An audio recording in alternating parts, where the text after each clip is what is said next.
ба хотири гиромидошт ва муаррифии бештари бузургони халқи тоҷик байни миллату халқиятҳои ҷаҳон аз ҷониби намояндагиҳои мақомоти дахлдори Тоҷикистон дар кишварҳои дунё тадбирҳои муҳим амалӣ мешаванд.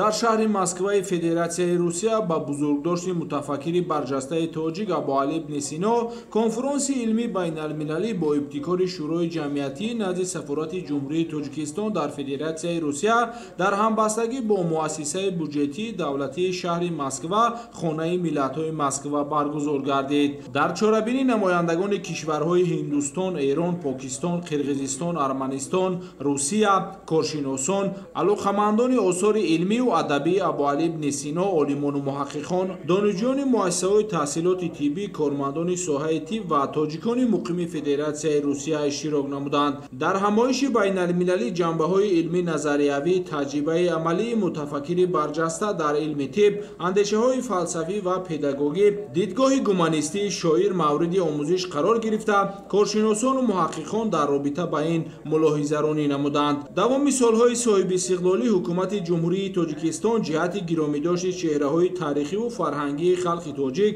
нашри осори гаронбаҳо ва муаррифии шоистаи онҳо дар арсаи ҷаҳонӣ корҳои зиёдро ба анҷом расонид. Ин тадбир дар раванди ҷаҳонишавӣ ва бархурди тамаддунҳо хеле муҳиму саривақтӣ буд.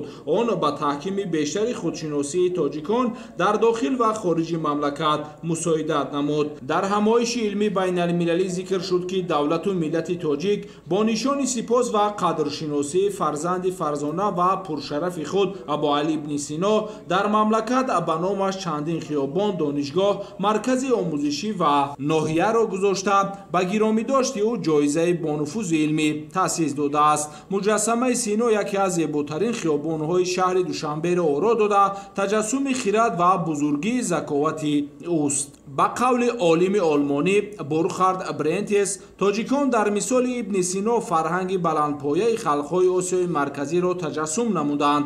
Онҳо имрӯз низ мероси ибн Синоро ки давоми 1000 сол ба хираду ақли Аврупо таъсир дошт, оқилона ҳифз мекунанд.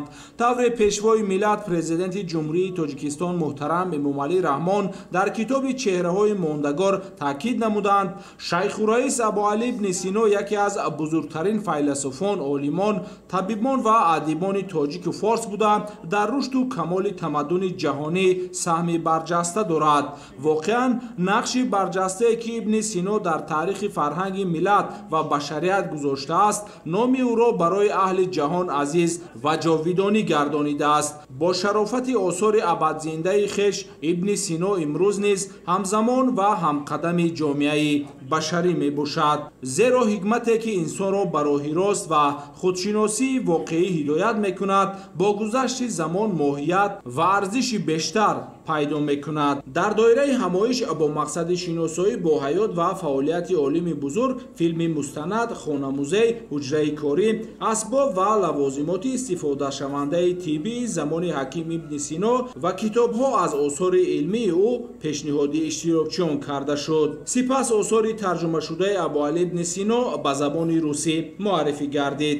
Сино дар ҷаҳон пурмаҳсултарин олиму адиб шинохта шудааст. Зафар Қаймузода, Хуршеди Саидаҳмад, Ҳабибуллои Хушбахт, Федератсияи Русия барои барномаи иттилоотии ахбор.